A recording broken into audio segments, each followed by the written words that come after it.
Good evening, visitors. Welcome to the Australian War Memorial's last post ceremony. My name is Robert Allen, and joining us today from the Royal Australian Navy is Captain Nick Tate.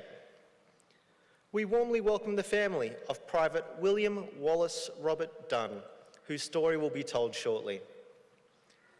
We welcome the veterans who have served, those that are still serving, and the families that love and support them. The live stream of this ceremony is made possible by the Returned and Services League of Australia and the RSL and Services Clubs Association. We welcome members who are watching the broadcast of this ceremony across Australia. During this evening's ceremony, wreaths will be laid at the base of the Pool of Reflection by family, visitors to the memorial, and students on behalf of the Boys Brigade Australia. If you're able, I invite you to please stand and join in singing the National Anthem.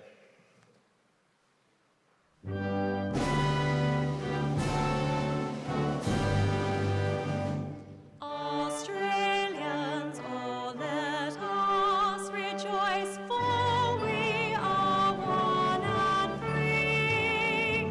We've golden soil and wealth for toil. Our home is got by sea. Our land abounds in nature's gifts of beauty, rich and rare. In history's page, let every stage advance Australia fair. In joyful strains, then let us sing, advance Australia fair.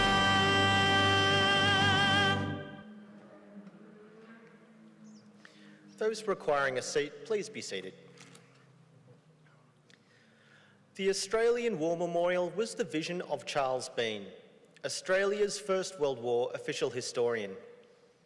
Bean landed with the Australian troops on Gallipoli and stayed with them at the front through to the end of the war. The idea of this national memorial and museum came to him at Pozières, France, in the depths of the bloody fighting of 1916. Bean's idea was that this would be a place where families and friends could mourn their loved ones buried in faraway places. It would also be a place that could help all Australians understand what these men and women had endured and what they had done for us. Bean's vision, to which we remain true, is best expressed as inscribed in the entrance to the memorial's galleries. Here is their spirit in the heart of the land they loved, and here we guard the record which they themselves made. Tonight, we will read the story behind just one of those on the Roll of Honour, which lists the names of more than 103,000 men and women who have given their lives for us in war and on operations for more than a century. But first, we present a lament. Flowers of the forest. Wreaths or floral tributes will now be laid at the base of the Pool of Reflection.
Today, we remember and pay tribute to Private William Wallace Robert Dunn. William Dunn was born in 1890 in Ballarat, East Victoria. Affectionately known as Wally, he was the younger of two children, born to James Dunn, a blacksmith, and his wife Margaret. Wally spent much of his childhood in Victoria until his father died from heart disease. He then moved to Western Australia with his mother and elder sister Florence and settled in Perth. In 1901, his mother married Alfred McNaught, a hotel manager from Kalgoorlie. Wally relocated to the mining town with his family, where he later worked as a surveyor at Fimiston Gold Mine. He was there when the First World War broke out in 1914. Wally Dunn enlisted in the Australian Imperial Force on the 5th of May 1915. He was assigned to the 28th Battalion with the rank of private and embarked for active service in late June, sailing from Fremantle on the troop ship Ascanius. After several weeks at sea, Private Dunn disembarked in Egypt, where he continued his training. In September, he embarked for Gallipoli, where he was engaged in defensive operations after several failed offensives. Conditions at the front were harsh, and extremes of temperature, disease, and poor sanitation. Dunn soon fell victim to these conditions, and he was evacuated back to Egypt for medical treatment in November 1915. Within only a few weeks, the entire Gallipoli campaign was abandoned, and Dunn's comrades began returning to Egypt in preparation for deployment to other fronts. By the new year, Dunn had recovered sufficiently from his illness and returned to his unit on the 10th of January. After rejoining his comrades, Dunn developed a habit of going absent without leave, for which he was frequently punished. He was fined twice for this offence in Egypt, before being allocated to the 7th Machine Gun Company in March 1916. He embarked for the Western Front shortly after, arriving in the French city of Marseille. From there, he and his comrades were immediately sent north to the French and Belgian border, which had seen heavy fighting on and off since 1914. After further training, as well as periods of routine trench duty, Dunn's unit was sent to the Somme, where Allied forces were attempting to capture the ruined village of Pozières. He and his comrades were involved in bitter fighting against German forces there between July and August, before travelling to the quieter Belgian front for a period of rest. His unit returned to the Somme in October, just in time to spend a bitterly cold winter in the trenches. In January 1917, Dunn was sent to hospital after contracting a disease. He remained there until March, at which point he was again well enough to rejoin his unit. His return to the front came in the midst of the enemy's strategic withdrawal to the Hindenburg Line. This withdrawal was eagerly followed by Allied forces, who were drawn into bloody attacks in the process. In mid-1917, this withdrawal halted around the French village of Boulancourt, which would become the site of two costly battles. Dunn and his comrades served in a supporting capacity during the second attack on the village in May, which cost the Australians 7,000 casualties. Among them was Private Dunn, who suffered a shrapnel wound to his head during the fighting. He was evacuated to a casualty clearing station and then on to England for further treatment.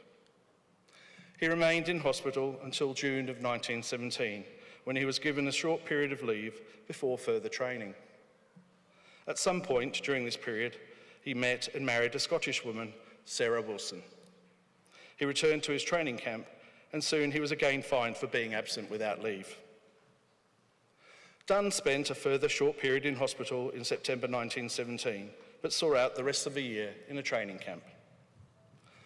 By January of 1918, Dunn had returned to his unit at the front. Again, his return coincided with a major German operation, the Spring Offensive. Over the next few months, the enemy launched multiple heavy attacks along the Allied front, which proved costly for both sides. By March of 1918, the German offensive had clearly failed, and Allied forces began preparing for a major operation of their own. The The 2nd Australian Machine Gun Battalion was raised during this period, and Dunn was transferred to its ranks. Dunn was with his new comrades in July 1918 when the Australians attacked enemy's position at Hamel. The attack was formulated by Lieutenant General John Monash and was planned to overwhelm the enemy and capture high ground within 90 minutes. Using a combination of troops, tanks and aircraft, the attack proved to be hugely successful, with Allied forces capturing all of their objectives and thousands of prisoners in just 93 minutes, but at a cost of more than 1,000 Australian casualties. Among the dead was Private Wally Dunn. Dunn was buried nearby at Adelaide Cemetery in the town of Villers-Bretonneux, where he lies today, beneath the simple words chosen by his mother, "Ever remembered." Wally Dunn was 27 years old. His name is listed on the Roll of Honour on my right, among almost 62,000 Australians who died while serving in the First World War. A photograph of Private Dunn alongside fellow servicemen is displayed today by the Pool of Reflection.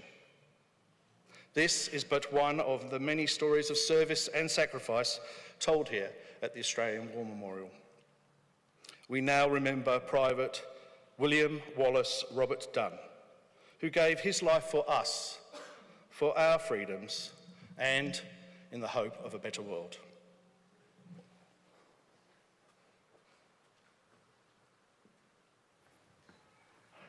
Please stand for the reading of the Ode and the sounding of the last post. They shall grow not old, as we that are left grow old. Age shall not weary them, nor the years condemn. At the going down of the sun and in the morning, we will remember them. We will remember them.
Lest we forget.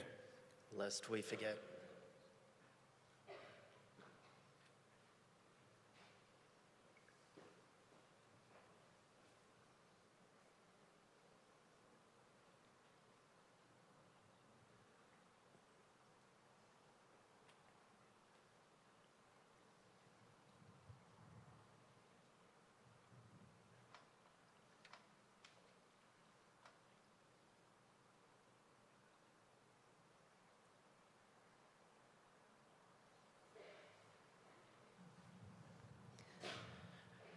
We leave you this evening with the words of the memorial's founder, Charles Bean.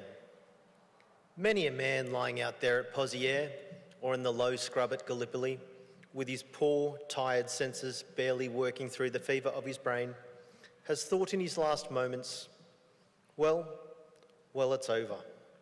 But in Australia, they'll be proud of this.